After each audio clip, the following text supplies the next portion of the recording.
Hey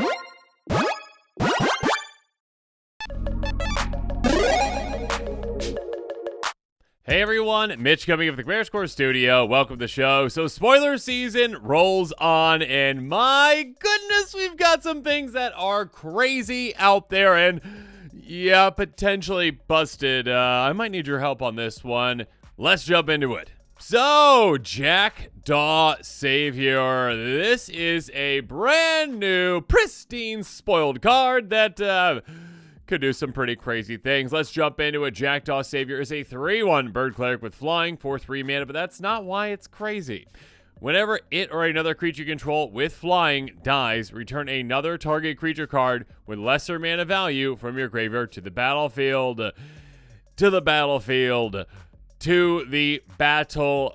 So this is kind of like Scrap Trawler is for artifacts, but with flyers. Except instead of it going back to your hand, the creature card in your graveyard goes right back into play. So yeah, there has got to be some crazy potential with this kind of a card where there's got to be some infinite loops out there that, well, just aren't coming to mind right now for me for whatever reason. But I mean, at the very least, if you have something like Levitation, which is an enchantment that costs, I believe, like 2 blue, gives all your creatures flying, or Archetype of Imagination. Anything that gives your creatures flying, all of a sudden you can chain from one creature to another creature to another creature to another creature, and yes, you're going down in mana value every single time, but, I mean, it doesn't, not that it doesn't matter, but there are certain creatures out there that also can reanimate as well, and maybe one that has flying itself, like, not Karmic Spirit, whatever that one is, the one with Echo.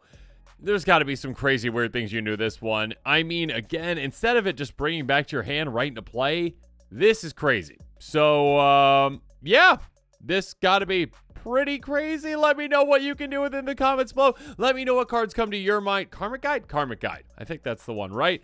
There's got to be some loops. There's got to be some loops, right? So I was like, there's loops. Anyways, birds, relevant-ish, becoming a little more relevant creature type with this set. Obviously, clerics, a relevant creature type too. Keep those in mind, but yeah.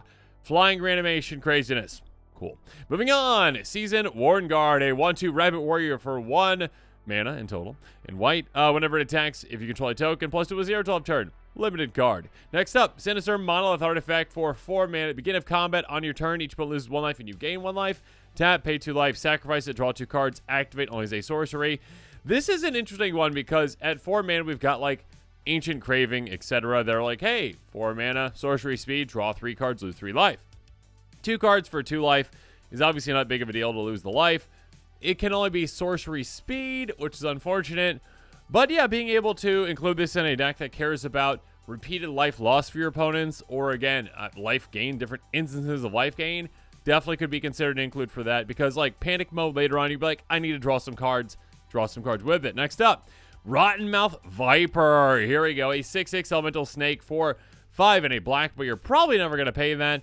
As this cost to cast this spell, you may sacrifice any number of non-land permanent spell cost, 1 less to cast for each permanent sacrifice this way. Whenever it enters or attacks, put a blight counter on it. Then for each blight counter on it, each opponent loses 4 life unless they unless they sacrifice a non-land permanent or discard a card. So this is kind of like Torment of Hailfire, but on a creature, but with counters in it, 4 life instead of 3. I believe Torment's 3, right? Anyways, that kind of like set like the standard for that type of effect. This one is, yeah, a heavy hitter itself that can be cast for a lot less. Again, with like an aristocrat style strategy, even you like don't care about some things that you're sacrificing. Like again, like, oh, sure, like non-lands, it's non-lands, so keep it in mind. But yeah, being just like, oh, I got some creature fodder, got some, token fodder, whatever. I'm just going to sacrifice that. This costs as little as like 1 mana, essentially, right? A single black mana for a 6/6 that ETB, all of a sudden your opponents have to sacrifice things or lose life. And then also attack and get more blight counters on this to do so. And of course, keep in mind, if you've got a proliferate deck, this could be an amazing finisher for you. Just an absolutely incredible finisher for you because you just proliferate, getting more counters on this. All of a sudden you swing. And then again, it says for each blight counter on it, if you got 10 blight counters on this, I mean, good luck to your opponents paying 40 life unless they're sacrificing, again, a lot of, again, it says non-land, so keep that in mind. You might think, okay, it's not a bad thing, I guess, but like, let's say someone's got a Guy's Cradle, or they're going to sacrifice that last anyways, but you're not finishing your opponents off by forcing them to sacrifice lands with this. You are having your opponents have less options of things to sacrifice. They actually have to sacrifice things of value. So sacrifice non-land permanents, discard cards. They're out of that. All of a sudden they lose life and they have no options. So this can be a finisher, most definitely. If you got creature fodder type strategy or just fodder in general type strategy, sacrificing those for value can be great. And yeah, a good finisher for you. Proliferate, you know, kind of synergies can be great too. So a very cool card. Next up, Clifftop Lookout, a 1/2 Frog Scout with reach for 3 mana in green. When it enters, reveal the top cards to the top of your library to reveal a land card with that card on the battlefield. Tap the rest of the bottom of your library, random order. Interesting. So, in previous years, we have seen, I mean, Farhaven Elf is probably the most, you know, apparent example of basically land ramp on a creature. ETB, go get a basic into play tap from your library. This one doesn't let you search, but it does guarantee that you're hitting a land, essentially. Unlike whatever that 3 mana one is, like Elvish Rejuvenator. ETB, look at the top 5, get 1 into play. There's no whiffing on this, I guess, unless you have no lands in your deck. Then there's whiffing on this. But being able to get another land, again, it does come to play tap, but it can be non-basic. So you're not fixing mana necessarily, but you might hit something really, really good with it. It's interesting. We'll have to see like where this sees play. And then having reach can be actually, you know, an impact as well against like certain flying decks too. So it'll be interesting to see like how much this sees play compared to, I don't think it's going to be seen as much play as like a Farhaven Elf or a Wood Elf, but it will probably see more play than obviously a Rejuvenator. We'll see where this one lands. Interesting.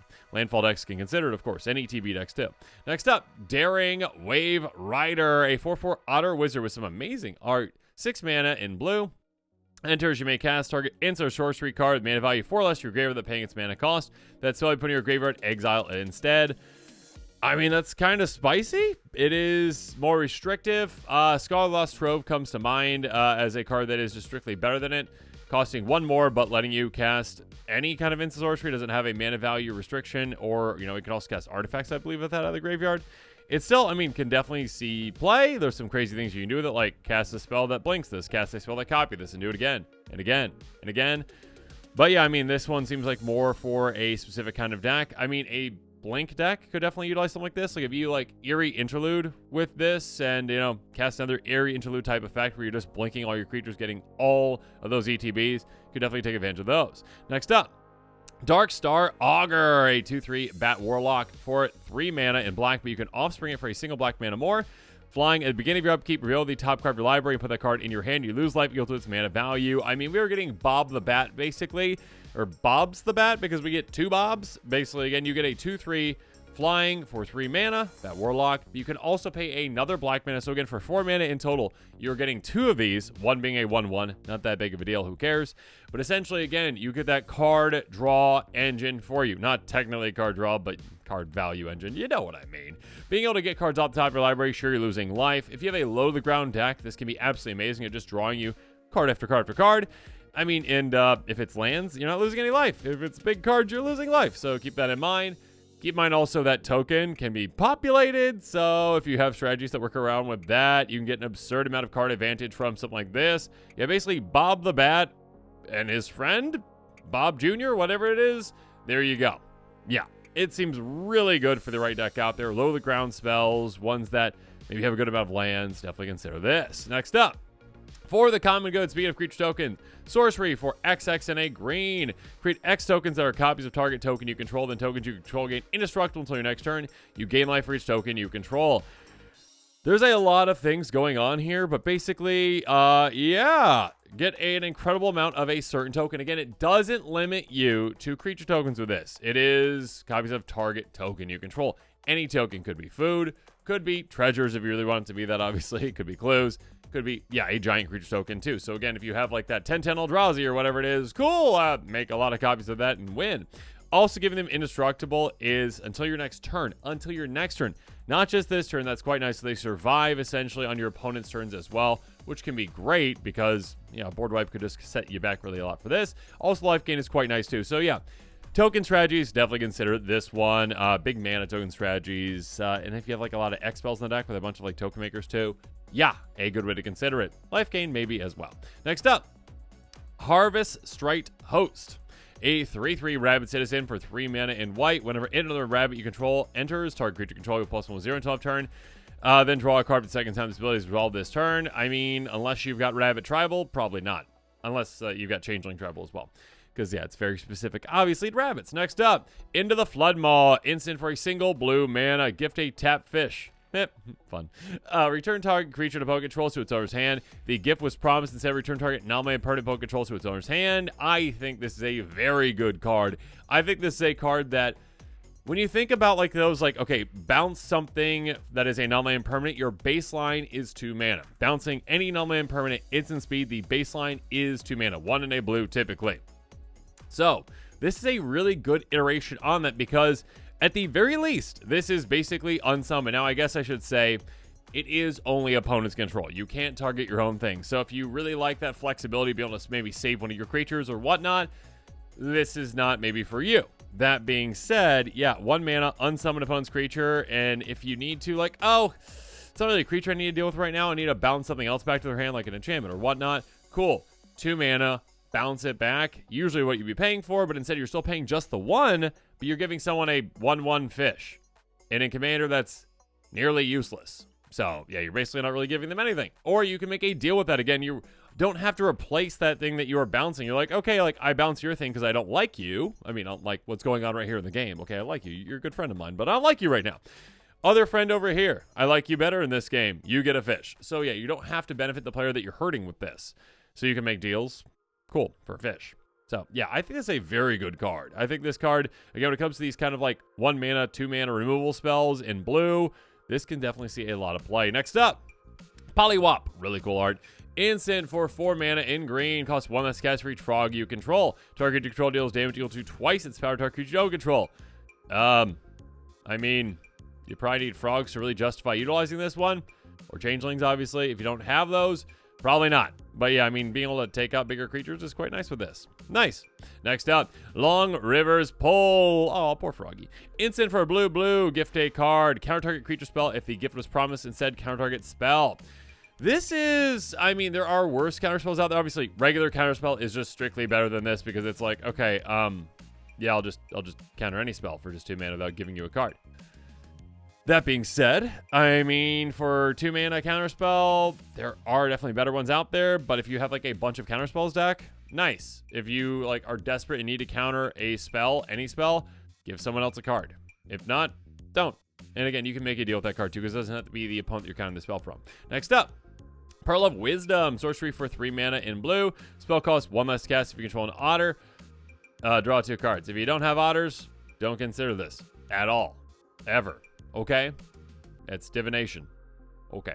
Next up, Mouse Trapper. A 3/2 mouse soldier with flash for 3 mana in white. Valiant becomes the target of a spell or ability you control for the first time each turn. Tap target creature opponent controls. Very specific type of deck that would want something like this. Personally, maybe a flash deck.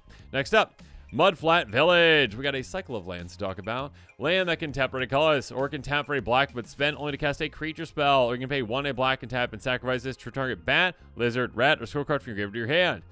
If you have those cards in your deck and you care about them, cool. If not, no. Okay. Now that we got that figured out, cool. Next up, Oak Hollow Village. Tap for a colorless or tap for a green. Spend this mana to cast a creature spell now. Pay a green, tap, put a counter on each frog, rabbit, raccoon, or squirrel you control into the battlefield this turn. So this one doesn't be sacrificed to get that effect, which is quite nice. It's repeatable. Kind of like Yavimaya. No, not Yavimaya. There's a couple ones that actually do something similar to this.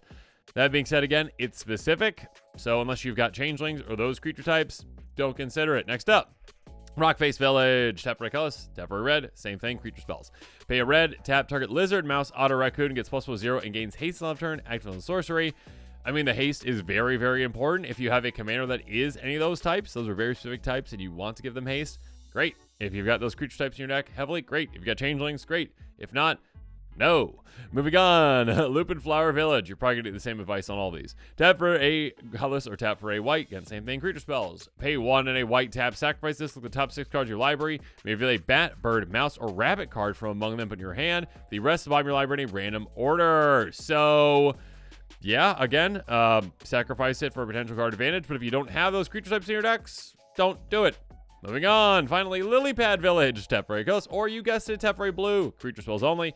Pay a blue, tap Surveil 2. Activate only if a bird, frog, otter, or rat enters the battlefield under control this turn. Again, if you don't have those creature types, don't care about it. But if you do, great. Cool, good for you. Good card selection there. Next up, Starlet, Soothsayer, a 2/2 Bat Cleric with flying for 3 mana in black. At the beginning of your end step, if you gain a lost life this turn, surveil 1. It is limited to end step, and again, just your end step. So that is a lot more limited than it could be. That being said, I mean, if you really care about gaining life and also card selection and also, you know, your graveyard potentially, it's one to consider. But it's again, it is gained or lost, I guess I should say. So you could, there are ways to lose life in your own turn, like if you shock yourself with a land, or if you, I mean, have just a free life loss engine, essentially, you can utilize that too. But yeah, it's probably more niche. Next up, Sunshower Druid, a 0/2 frog druid for a single green mana. Enters, put a counter onto our creature you gain 1 life.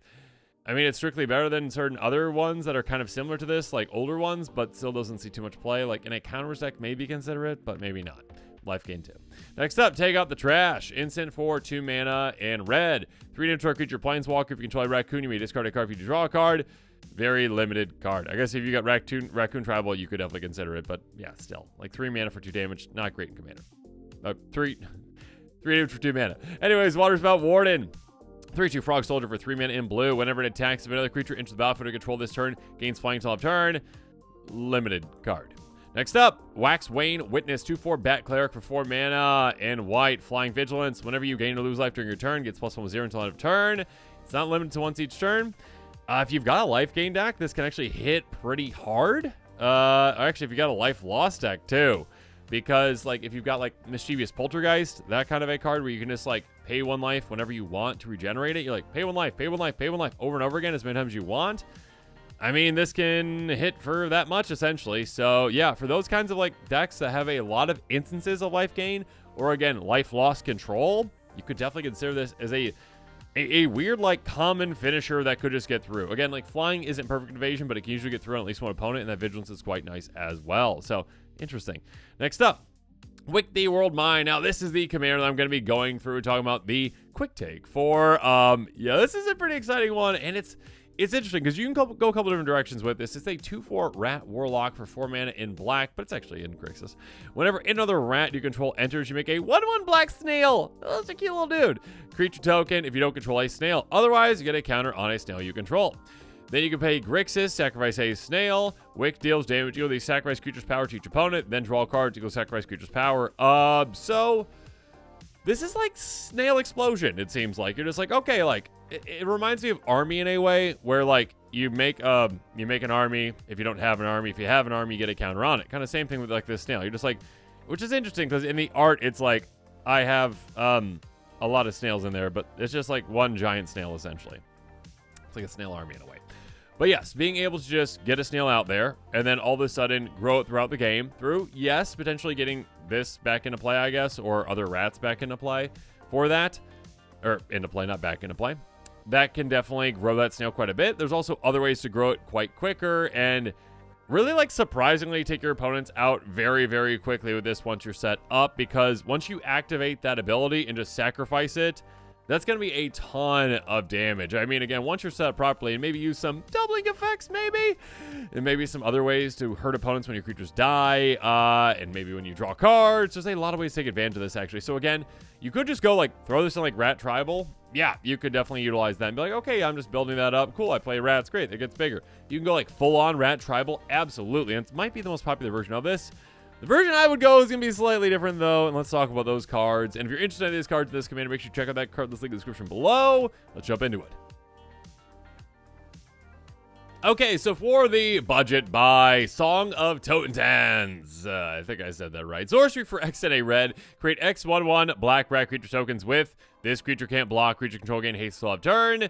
Basically a giant rat bomb, which is kind of nice for this kind of a commander. You're just like, okay, I play this. I get a bunch of rats into play. They can do whatever they want. They go swing whatever they are going to do. But also, if I already have that snail in play, or if I don't, whatever, I'm getting a lot of counters on a snail. Basically, this is kind of like put X counters on your snail, which again then equals X damage each opponent once you sacrifice the thing that X card drawn too. So yeah, getting a lot of rats out in the play with this. I'm like, this can be absolutely massive, especially if you've got like ritual type effects, get a lot of mana, like Mana Geyser. Yeah, fun. Next up, Augur Slumlord. Throughout the game, you get an absurd amount of rats with this. A 3/3 Augur Rogue for 5 mana in black. Whenever a non-token creature you control dies, or not you control, I just made a mistake right there because it is any creature dies. Any non-token creature, not including just your own, your opponent's as well. You may create a 1/1 black-rat creature token. So yeah, this can produce an absurd amount of rats throughout the game. And again, every single time a creature dies that is non-token, any non-token creature, you get a rat, you also get a counter on your snail, which again equals damage, which equals card draw 2. And also on top of that, rat, you control Death Touch, so more death to be had. Next up, you could go Xenograph if you want this, like this kind of a card.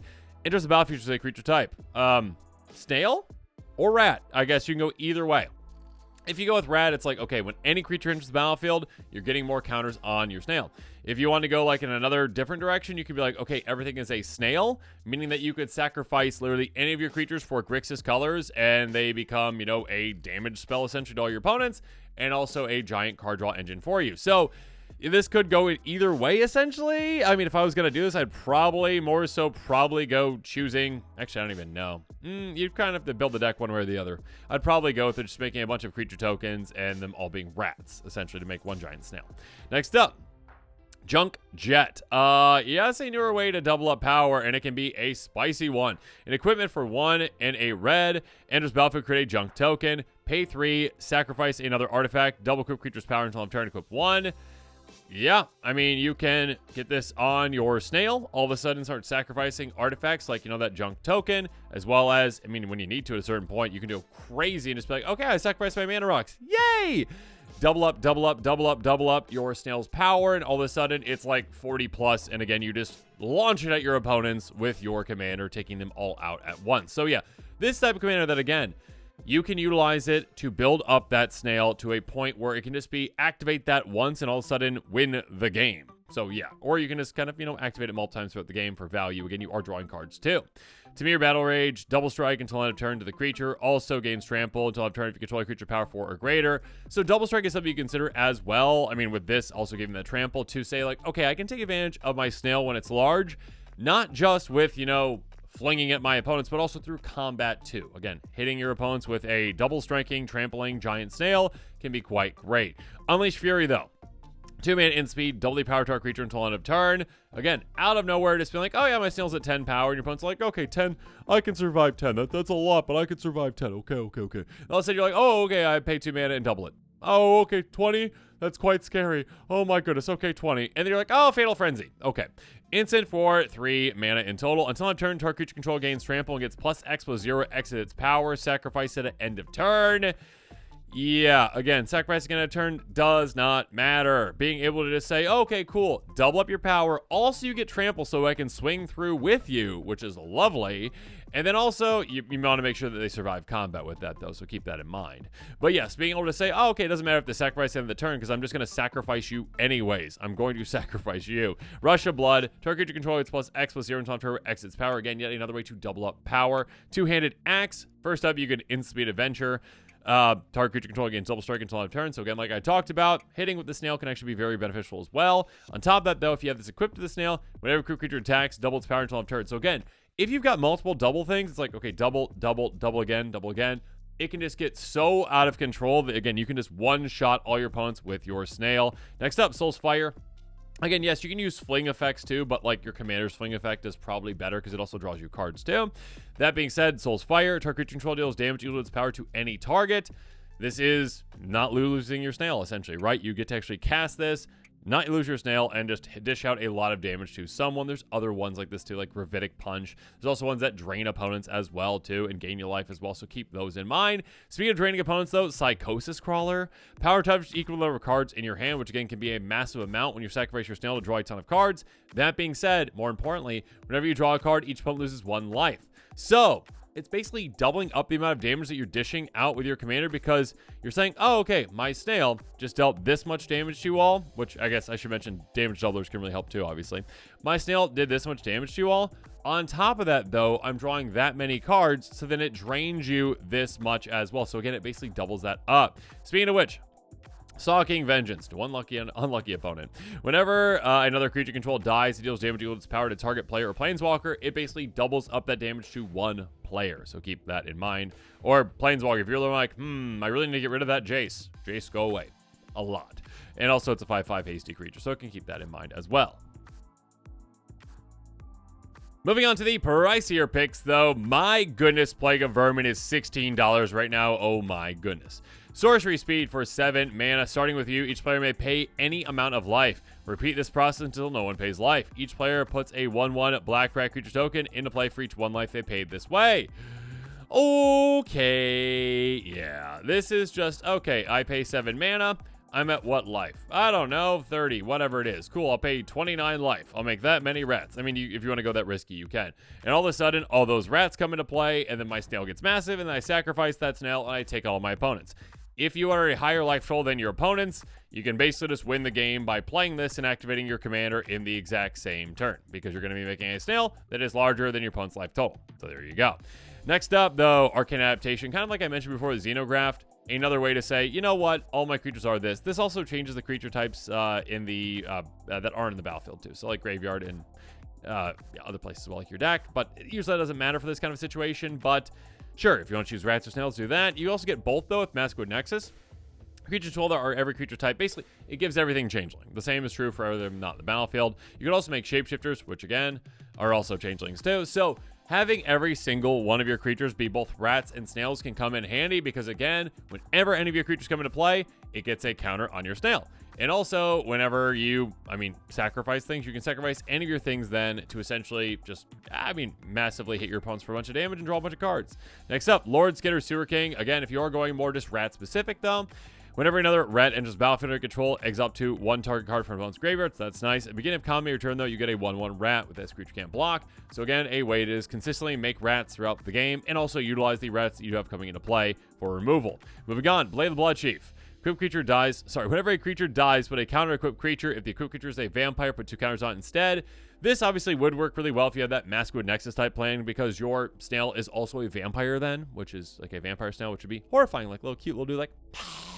But yes, being able to grow your snail in other ways outside of, again, other pump effects or doublers. This is a good way to just get a good base on the snail. Like, okay, throughout the game, it's going to grow and grow and grow as creatures die too. Next up, Terrian Soul Cleaver. Creature has Vigilance, which is nice again, so you can swing freely with that giant snail. Whenever another artifact or creatures put a grave from the battlefield, put a counter-equipped creature. Again, that counts any creatures dying on top of artifacts in the graveyard too, which yes does count tokens, including like treasures, so that can be an absolutely monstrous amount of counters going on your snail. Teferi's Blade's Insight, another card to consider as well. If you would draw a card, except the first one you draw on each of your draw steps, draw 2 cards instead, so you can just double up that amazing card draw that you're going to be getting from this commander. And then also, you know what? Mask of Grizzlebrand. I don't know why this one popped up in the price of your picks. My apologies. It is a budget-friendly card, so keep that in mind. Creatures flying in lifelink. Be able to get that snail through. Gain a bunch of life. Nice. Whenever a creature dies, you may pay X life or X its power for you to draw X cards. So basically, double up that card draw again. Think about that, plus Psychosis Crawler, plus Teferi's Blade's Insight. Lots of crazy things can happen. But now this episode is coming to a close. It's time for me to hear from you on your thoughts on all these brand new cards. If you are interested in Wick, John Wick. No, not quite John Wick. I'm sure there's going to be some alters to be John Wick, essentially, though. The Rat Warlock John Wick. But yes, make sure you check out that card list link in the description below. Stay tuned to the channel for more exciting quick takes and spoilers. And of course, as always, thanks again, and have a good one. This show and episodes like this one are possible thanks to viewers like you. If you're looking for an easy way to help support this show, make sure that you like, share, and subscribe. Also, hit that bell notification icon so you don't miss any new episodes. You can also go check out our playmats and other merchandise at thecommandersquarters.com. We also have a ton of brand new t-shirt designs in stock, so make sure you check out those as well. Another easy way to support this show is with our TCG Player affiliate links. So whether you're buying a deck or individual cards, you can use this general link right here or one in the description. And the final way that you can support this show is by supporting us directly by becoming a patron. There are many benefits to being a patron, and I truly couldn't do this without all of their support.